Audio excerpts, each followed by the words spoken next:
sa oras na nagkaroon na o naitaas na uli sa Alert Level 3 ay doon na daw kakailanganin ang mass evacuation, sabi ng PHIVOLCS. Balik sa Jiggy. Maraming salamat, June Veneracion. Isa sa mga itinuturing na pinakaaktibong bulkan sa bansa ang Taal Volcano. Bago itaas kanina sa Alert Level 2, nasa Alert Level 1 ang bulkan mula taong 2005. Ang paliwanag ng PHIVOLCS tungkol sa alert level sa bulkan sa pagtutok na ito ni Rhea Santos. 33 beses na ang naitalang pagsabog ng Taal Volcano, pinakahuli noong 1977 pa. Pero mula noon, namomonitor na ng PHIVOLCS ang mayat-mayang pagpapakita ng senyales ng posibleng pagputok nito. Mula November 2005, nasa Alert Level 1 ang bulkan. Ibig sabihin, may mga pagbabago sa seismic activity sa paligid. May namomonitor ding paglindol. Kanina itinaas ang status ng bulkan sa Alert Level 2 matapos mamonitor ang madalas na paglindol at paggalaw ng lupa sa paligid ng bulkan. Mas uminit na tubig sa Taal Lake at gumagalaw na magma. Sa Alert Level 3 naman, mas marami at madalas na ang volcanic earthquakes at mas nararamdaman na ang mga ito. Sa status na ito, pwedeng pumutok ang bulkan sa loob ng ilang araw o linggo. Karaniwang pinapa-evacuate ang mga tao kapag itinaas ang Alert Level 3. Ang Alert Level 4 ay senyales ng isang napipintong pagsabog. Sa ganitong level, nasa bunganga na raw ng bulkan ang magma at tuloy-tuloy na ang pagbuga ng abo. Ang Alert Level 5 ay ang tinatawag na Big Bang ng bulkan. Hazardous at explosive raw ang erupsyon na ito. Sa status ng Taal Volcano ngayon, maaaring tumaas o bumaba pa ang alert level nito. Depende sa mamomonitor na mga aktibidad at kahit Alert Level 2 pa lang daw. Hindi sila dapat magkampante, dapat vigilant sila sa lahat ng oras. Sa kaso ng Bulkang Taal, matagal na raw dapat hindi tinirahan ng mga tao ang tinatawag na Volcano Island, base na rin sa explosive record nito. Pwede kang gulatin kaya dito sa Taal, kasi nga unlike na iba sa minomonitor naming mga bulkan, yung Volcano Island permanent danger zone. Tapos maraming nakatira dyan, more or less mga more than 6,000 na ang population dyan eh. Armado ng mga high-tech equipment mula Estados Unidos at Japan ang PHIVOLCS. Napatunayan na daw nila ito nang i-monitor nilang aktibidad ng Bulkang Mayon. Sapat na ang kanilang paalala. Nakasalalay na ngayon sa tao ang kanilang kaligtasan. Rhea Santos, nakatutok, 24 oras. Naghahanda na si Makati Mayor Jejomar Binay para sa kanyang proklamasyon bilang bagong vice-presidente ng bansa. Bago ang proklamasyon, tumanggap pa siya ng parangal kanina dahil sa maayos sa pamalakad sa Makati. Nakatutok si John Consulta, exclusive. Nakuna ng GMA News ang unang paglabas ni Makati Mayor Jejomar Binay sa publiko matapos ang mahigit 2 linggong pagiging mailap sa media sa kainitan ng canvassing ng Kongreso. Agad dumiretso ang kanyang convoy sa isang hotel sa Makati kung saan ginawaran siya ng parangal dahil sa maayos na pagpapatakbo raw sa lungsod. Sa kanyang acceptance speech, nagawa pang magbiro ni Binay kaugnay sa kanyang napipintong proklamasyon. Para kayo nakakita ng multo ah. Bakit hindi maka-nais-nais na ko'y maging Vice President? Eksklusibo ring nakuna ng GMA News ang barong na posibleng isuot bukas ni Binay sa kanyang proklamasyon. Abot langit naman ang saya ng buong pamilyang Binay sa tagumpay na ibinigay ng Diyos sa kanilang padre de pamilya. Ewan ko kung ano ibibigay sa akin assignment ng husband ko, but very supportive ako sa kanya. Kung ano man yung ipagawa niya sa akin ay gagawin ko, tutulungan ko siya. We plan to go back and, analyze kung paano kami makakatulong, like in terms of education, health, number 1 sa kanyang health, livelihood. Dad, congratulations. Natutuwa kami po sa'yo.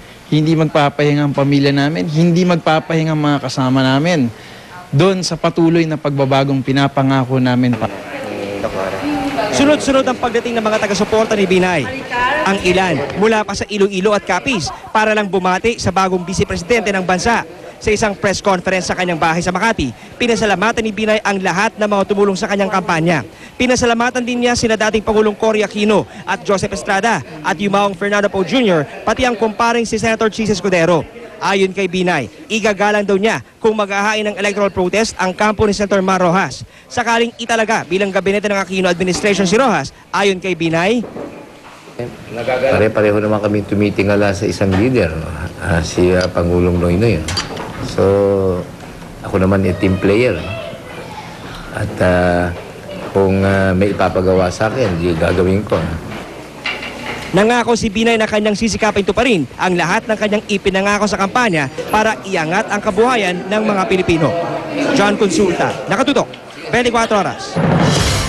Kausapin po natin ngayon live ang nanalong Vice President, si Mayor Jejomar Binay. Mayor Binay, magandang gabi po sa inyo. Congratulations. Maraming salamat. Magandang gabi rin, Mel. Magandang gabi po sa inyo mga kababayan. Ayan na sir, ipoproklama na kayo. Ano ba pakiramdam ng ganyan? Di tapos na yung agam-agam.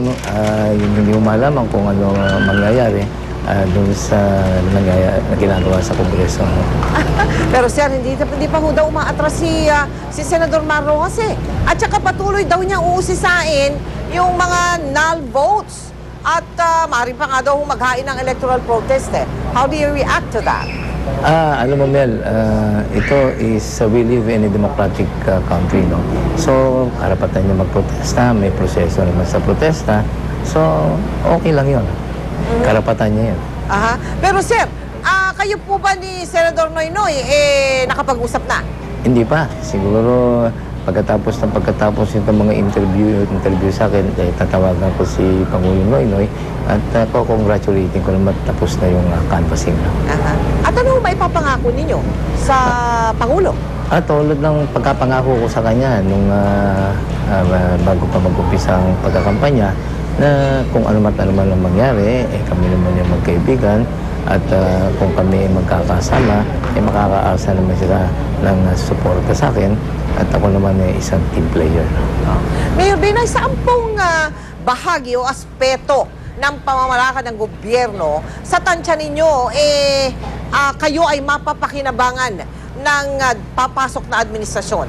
Alam mo, Mel, ay madalas kong sabihin na ako pinaka-senior sa lahat ng mga local government officials, starting from the governor, vice governors, board members, hanggang sa barangay. Kasi, alam mo, Mel, mayor na ako February 1986 pa. At ako lamang ang nakapagpatuloy sa ganitong trabaho mula 86 hanggang sa kasalukuyan. Paglilingkod na mahigit sa 20 taon, karanasan na napakarami kong naging karanasan sa pamamahala ng local government. At kung sakasakali man na mapagbigyan yan inyo nabanggit. Ano po, Mayor? What changes ang inyong paiiralin o mayroon mang pagbabago na nais ninyong pairalin dyan sa aspetong yan? Ako, Mel, labis ang aking paniniwala na at batay ito sa aming pag-aaral, wala kang makikitang progresibo o mga maasenso mga bansa nang hindi umaasenso ang local government. So, kapag ang barangay progresibo, it will follow that you will have a progressive town or city. Pagka town or city ay progresibo din ang lalawigan. Kapag ang mga lalawigan ay progresibo din ang bansa. So, kailangan masuportahan ng mga financial needs ang ating mga local government at sanayin yung mga namumuno sa tamang pamamahala. Sinasabing good governance. So, Mayor, ano po ang maasahan sa inyo ng sambayan ng Pilipino? Basta yung pong aking pinangako, pipilitin po natin that the government will be able to deliver effective and efficient services doon lalo sa mga essential needs ng ating mga kababayan. Katulad ng kalusugan, edukasyon, at saka yung magkaroon ng trabaho. Sabi ninyo, sir, yung mga nagawa sa Makati, gagawin din eh. Ano bang maaasahan dyan? Yan ang tanong eh. Mangyayari yun. Basta't may political will at meron namang pamamaraan upang mangyari yan. Ganyan din ang mga hinarap ko nung ako maging mayor noong 1986 at meron na akong may tutulong magagawa at pinapangako ko po sa inyo, tutunghayin po natin yan mga kababayan. Sabi nga, kailangan maganda ang buhay natin. Yan, at aming tatandaan ang mga pangako Maraming salamat po sa inyo.